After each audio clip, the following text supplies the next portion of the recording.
Hello, welcome to the week 4 overview for our class. This is week 4 of 5, so you are in the final stretch. As usual, you will have this video as task 1. Task 2 has everything to read, watch, and listen to.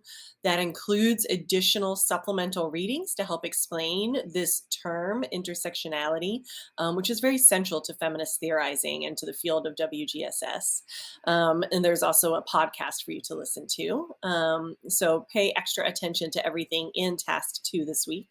And then you'll have your 3 assignments like usual, the social media discussion post, the quick facts check-in, and your short answer response. As you probably started to notice last week, right? These are getting maybe a little bit tougher, a little bit more thoughtful in the work that you need to put into them because, the concepts are building on themselves, and I'm asking you to do more analytical work, like actually applying what you are learning about in our readings through this class, applying it to your experiences, applying it to your understanding of the social world, and that, can often be a more complex task. So please reach out if you do have any questions as you're working through these assignments. The other thing I want to make sure that I point out is that we are in week 4 of 5, which means we're in the final countdown, right? These are the last, 10 business days, really 9 business days of the course, not counting the 4th of July. And so, this week and next week, you'll have your 2 modules like usual, and you will also have a final paper. That final paper is also due next Friday, right? So you're not going to have as much leeway, as much flexibility in being able to turn in late assignments because we're at the end. So if you're missing assignments, please get them in. If you are concerned about how to make this work, please reach out and I'm happy to help you make a plan of action. But keep this in mind for this week and next week, that you'll have these multiple assignments for each module, and you will also have your final paper to write. Do remember that for the social media discussion post assignment, one of those is dropped from the grade book at the end of the semester. Said another way, I scheduled 1 extra, I scheduled 5, but only 4 count in the grade book. So this week or next week, if you've already been completing them, if you want to skip it, you totally can because it would be dropped anyways. And I do this to give a little bit of flexibility for students, whether at the beginning of the semester or now here at the end of the semester. So this topic, our chapter, is called intersectionality. And intersectionality is very much the sort of beating heart of the analytical lens of women, gender, and sexuality studies. And intersectionality is really useful to us because, as our authors say, in order to understand how individual social locations are shaped, right, how individuals, right, are experiencing life in the social world, it's really important to see how systems of privilege and oppression intersect. So last week you learned about privilege and oppression, right? Privileges as the flip side of oppressions, right? These socially unearned social privileges, these socially unwarranted oppressions, right? And so intersectionality is a way of saying, look, like, it's not just racism by itself. It's racism as it's intersecting with sexism, as it's intersecting with classism, right? And for intersectionality as a concept, as a lens, as a way of viewing the social world, it helps us understand how we as individuals can have such unique and differing experiences, but yet be shaped by these systems of social control. Another way to think about this is that inequalities are connected. So gender inequality doesn't exist in a vacuum. Gender inequality is impacted by, shaped by, and also shapes racism, classism, homophobia, transphobia, discrimination against people with varying disabilities, which is called ableism, right, and other issues. And so this intersectionality, again, becomes a really useful and important lens to understanding how the social world works. It's also really important because it's a concept that was developed by largely feminists of color even before the term intersectionality itself sort of existed and took root, many feminist scholars of color were talking about these matrices of oppression. They were talking about the ways in which their varying aspects of self intersected to shape them. And one such person who you've read about in our book is Audre Lorde, who was a founding member, founding person, founding scholar of women, gender, and sexuality studies in the United States. And she often referred to herself as a Black lesbian mother warrior poet, right? She was very clear about claiming these aspects of identity because it wasn't just one or the other that shaped how the social world sees her, but truly those things intersecting, right? And so, in a talk that she delivered during Black History Month, way back in the 80s, I think it was like 1982, Audre Lorde noted that there is no such thing as a single issue struggle because we do not live single issue lives. And that is a powerful statement, right? If we're talking about, for example, reproductive justice, which is very much a feminist issue, very much something that WGSS scholars study historically, contemporarily, right? We can't talk about reproductive justice as just, for example, access to abortion.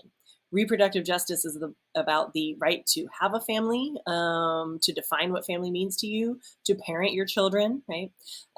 If you decide to have children, the push for abortion access in the United States, which is obviously still very important, and because abortion healthcare is something that's very politicized in the United States. But there are other aspects of reproductive justice that become even more salient and important in communities of color. So, for example, the United States has a long history and still will occasionally through social systems such as prisons or the healthcare system, right, will sterilize women of color without their consent, right, without their knowledge. This is something that has been going on really since the 50s or so in the US. So almost a 100-year history of it, sort of in its contemporary form. If we go back even further, we start to see how people who were enslaved had no control over their reproductive lives, right? And so, for the United States to have a feminist movement that only focuses on abortion as reproductive justice is kind of ignoring the fact that, for example, for certain certain communities of color, for some women of color, they really want to be able to have children. Right? They want to be able to have more children, right? They want to be able to not be sterilized without their knowledge, right? Another way to think about this, right? It's not a single issue struggle, right? Is that going back to reproductive justice, transgender people, gender non-binary people, right, are also impacted by, for example, anti-abortion laws, right? So even to say, well, it's only women who get pregnant, and so they are the only ones who are impacted by anti-abortion laws, that's simply not true, right? I have trans male friends, and my trans male friends can get pregnant. I have gender non-binary friends, and I have a gender non-binary friend who did get pregnant. And so, understanding that we're talking about gender, but also race, and also politics, and also law, and also, for example, healthcare, right? There's no such thing as a single issue struggle because we do not lead our single issue lives, right? When Audre Lorde said this in the 80s, right, she was, she was presenting at a university, and she was reminding students in the audience that not of many things, not least of which is that we need to tell the history of struggles for justice and liberation in complex ways.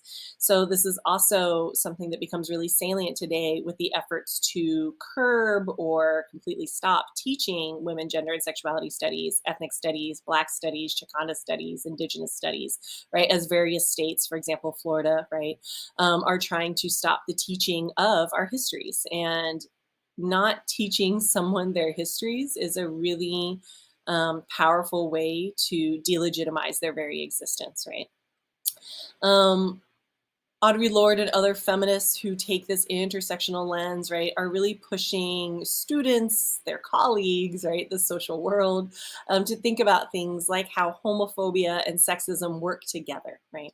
So, for example, Audre Lorde, Black lesbian mother, warrior poet, often wrote about how homophobia and sexism and racism worked together to diminish Black women's contribution to Black liberation struggles and Black women's contributions to the development of and creation of feminist thought, and the institutionalization of women, gender, and sexuality studies. Um, Another way to think about this, and this is actually something that she says, is, quote, each one of us is a link in the connection between anti-poor legislation, gay shootings, the burnings of synagogues, street harassment, attacks against women, and the resurgent violence against women.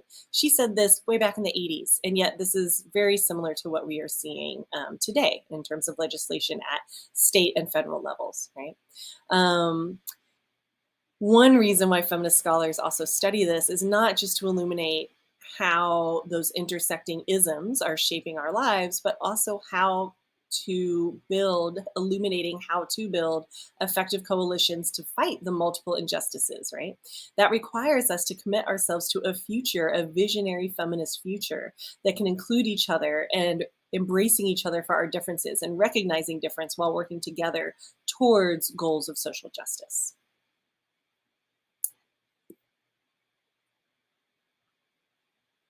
When we're thinking about intersectionality, we're really talking about flows of power and control, right?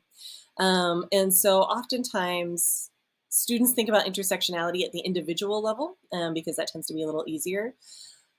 And thinking about intersectionality at the individual level means understanding that all the social categories assigned to us, usually at birth, right? Gender, race, citizenship, age, obviously, right? All those social categories assigned to us at birth have a historical and contemporary significance that impacts our lives today. Other social categories assigned to us at birth that we may not even think about, like class standing, right? Many scholars have done various studies over the years that show that they can fairly accurately predict someone's life expectancy and general educational status and class standing over their lifetime just by looking at the zip code in which that person was born. So even though we're taught, for example, in the United States, that we can pull ourselves up by our bootstraps, right? Remembering from last week, this idea that there is class mobility is a bit of a falsehood. There's not a lot of class mobility in the United States and elsewhere around the world. There's not a lot of class mobility under capitalist systems, right? Again, those social categories that are assigned to us that we are imbued with often at birth, right, have a real impact that shape our life experiences. However, intersectionality as a concept and a theory really goes beyond identity because it's actually looking at the ways, not just at the individual level, how your gender, race, class, sexuality, citizenship status, age, ability, right? It's not just about how that is embodied within yourself, but really looking at the ways that race, class, sexuality, gender, ability, citizenship status, religion, age, right, other socially relevant demographics intersect and overlap to create socio-political legal privileges in some instance and oppression in other instances. And that's what we mean by studying flows of power and control.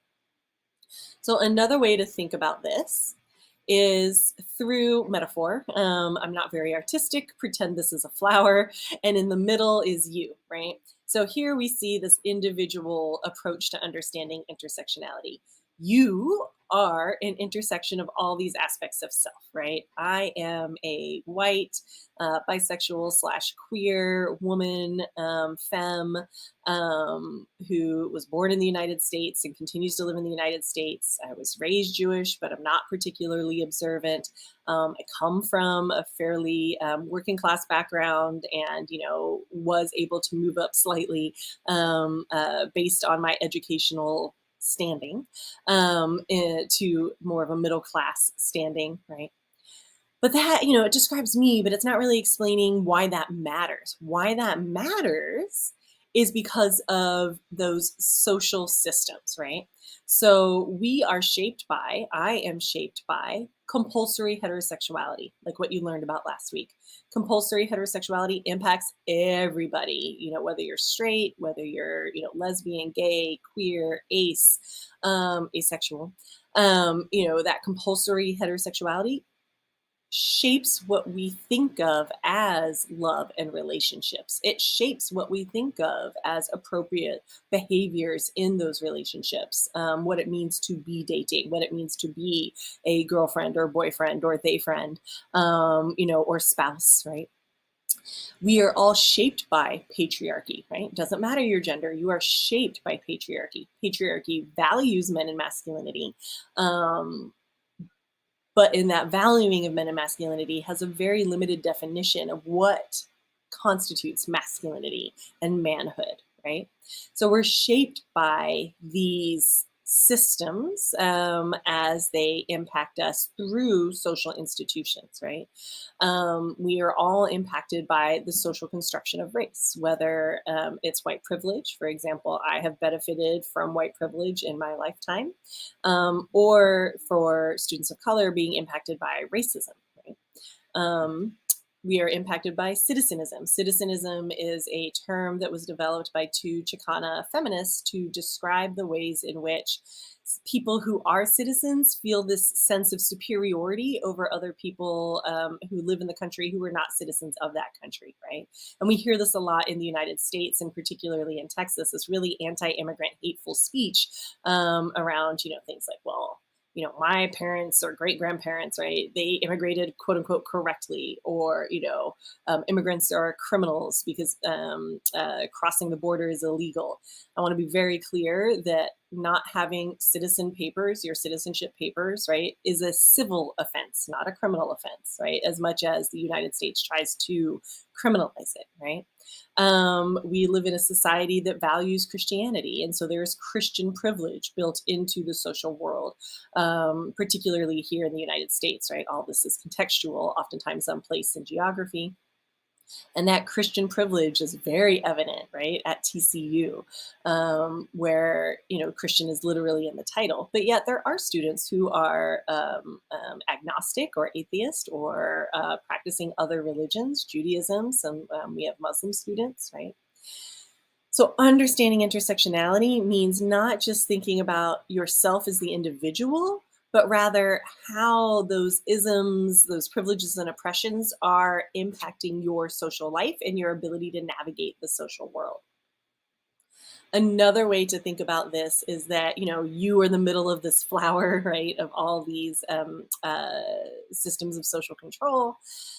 And those are also influenced by your educational standing, both in terms of standing as in, well, I graduated high school, or I graduated with a associate's degree, right? Or I graduated with a bachelor's degree. Education also refers to the, you might say, type of education, right? Public versus private, what kind of private education, right?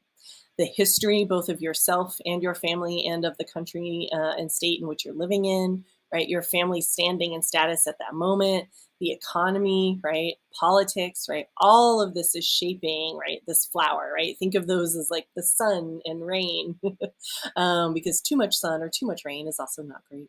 That is shaping your experiences.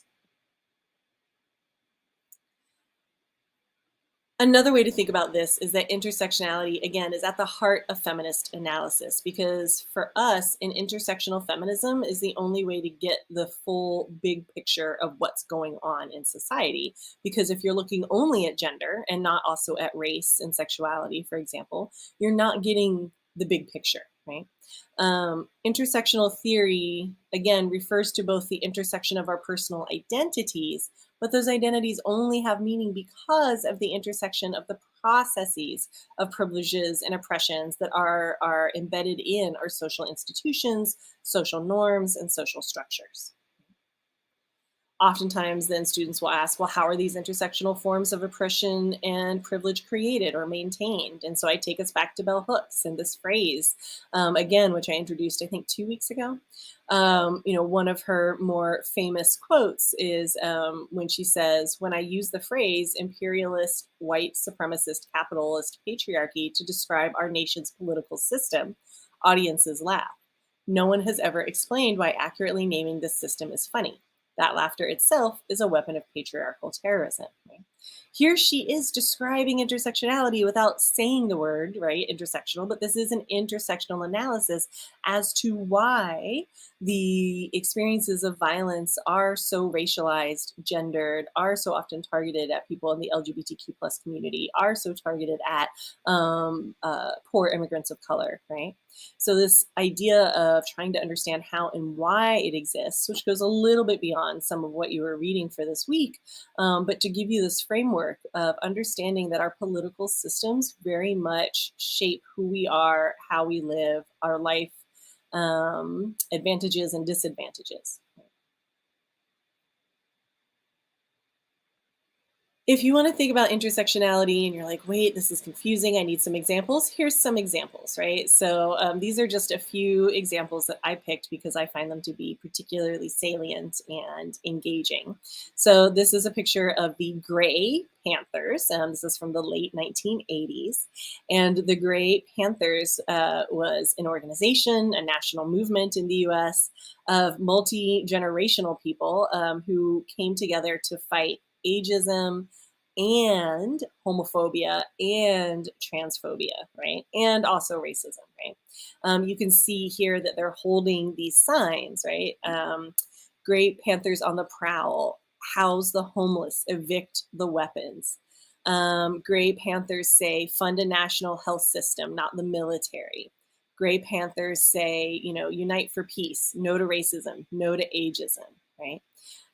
It's and no to Reaganism, which is a reference to President Reagan at that time, who was engaging in really, at least his party and he himself were engaging in economic policies that are incredibly detrimental to poor people.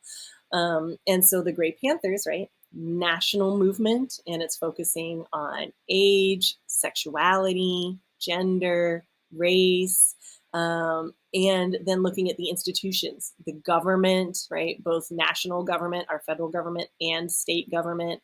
They're looking at laws around homelessness, right? How do we treat people who are unhoused? Do we treat them respectfully? What is the shelter system like?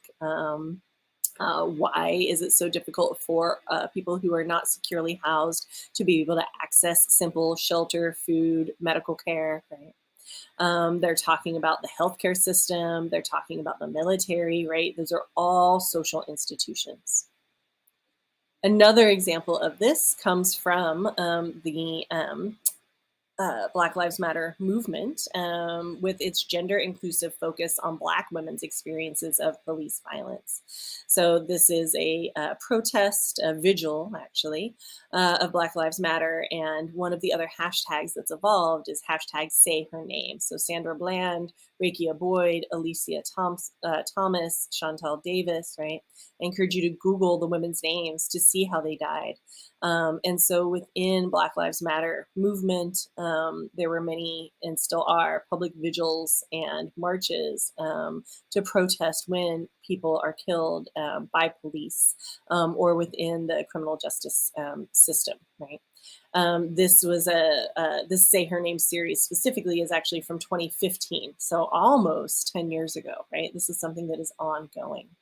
In the task 2 for this week, you will be hearing from and reading about Kimberly Crenshaw, who is the feminist scholar that coined the term intersectionality and intersectional theory. She's a Black feminist legal scholar who coined that term. And she also has a podcast called Intersectionality Matters. And you'll hear about a woman whose daughter was killed at the hands of police and hear about why this isn't just an individual thing or an example of like, quote unquote, a few bad apples, if you know that phrase. That phrase is something that I hear a lot when people talk about violence within social systems. Like, well, it's just that the individual, a couple individuals within the system rather than the system itself. For WGST scholars, we're like, no, it's the system itself.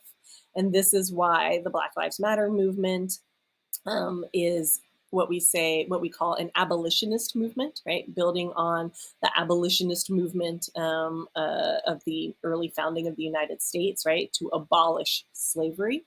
Now the abolitionist movement is focused on abolishing the criminal justice system because all the reforms that have happened over many decades have not stemmed the tide of police violence and brutality against Black, Indigenous, and other communities of color.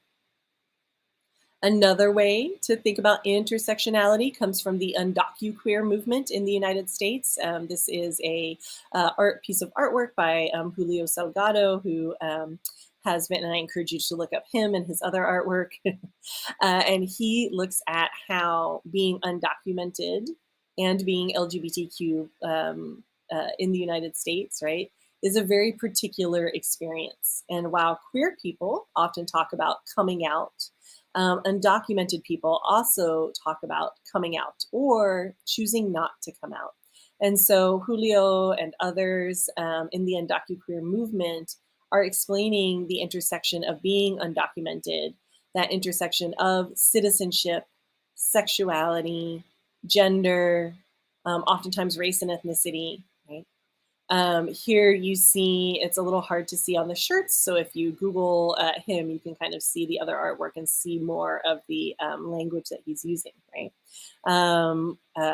But he, in making these drawings of people who are undocuqueer, then put their phrases right on the t-shirts here, right? So the one in the yellow says, "To borrow shamelessly from Audre Lorde," who I just talked about earlier, "As a queer, undocumented person, I know that there is no such thing as single issue struggles because we don't lead single issue lives," right? Um,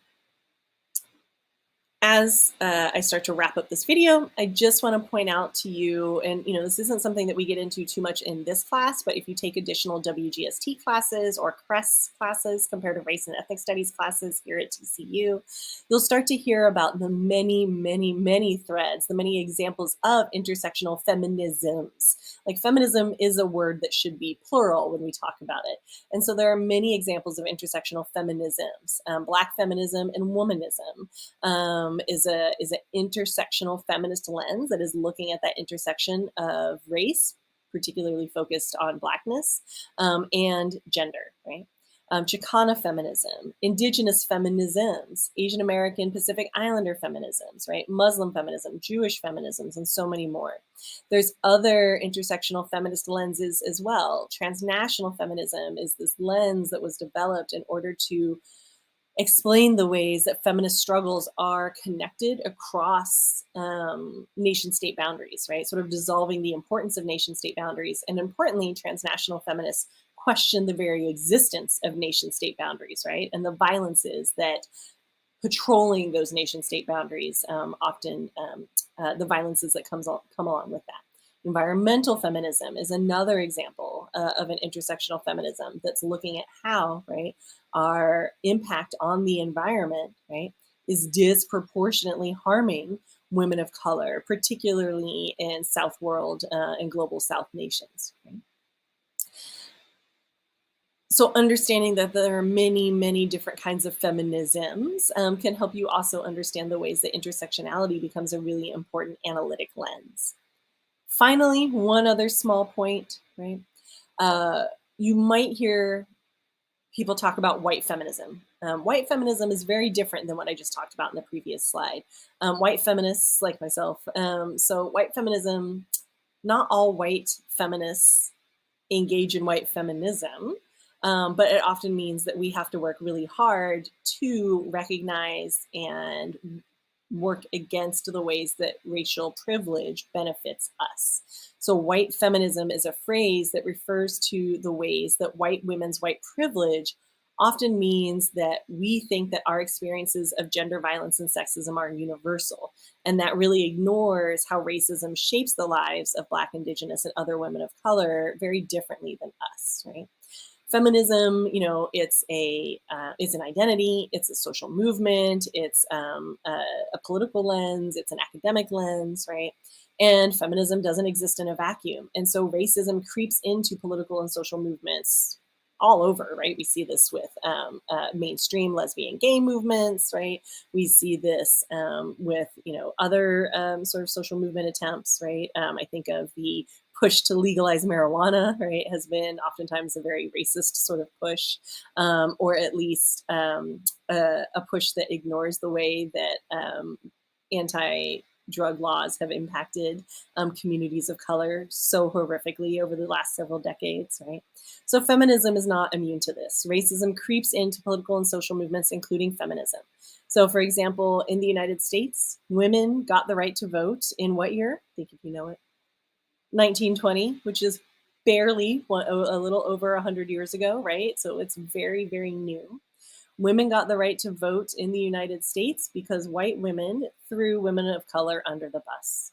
And they went to the white male legislators, who were the ones who were going to have to vote on whether or not to allow women to vote, and basically said, "Look, if you allow white women to vote, if you allow us to vote, we will vote with our white husbands and create a stronger white bloc to ensure that our interests, right, are upheld," because there was a lot of concern and racist vitriol against the achievements of Black people in the United States, particularly. And so women got the right to vote in this really racist way.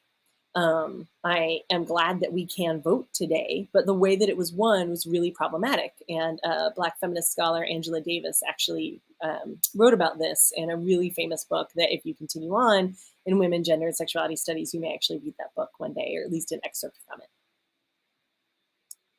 So thank you for watching. Again, this was the first task, right? Now you'll go on to everything to read, watch, and listen to, which includes not just the chapter from our book, but a couple short encyclopedia entries, a little bit about Kimberly Crenshaw, and then also listening to Kimberly Crenshaw's podcast, and then your 3 assignments. If you have any questions, confusions, fears, right? Reach out now. Again, week 4 of 5, we're at the end. So this is the time to check in with your grades, check in with me, check in with yourself, and make sure that you're where you would like to be.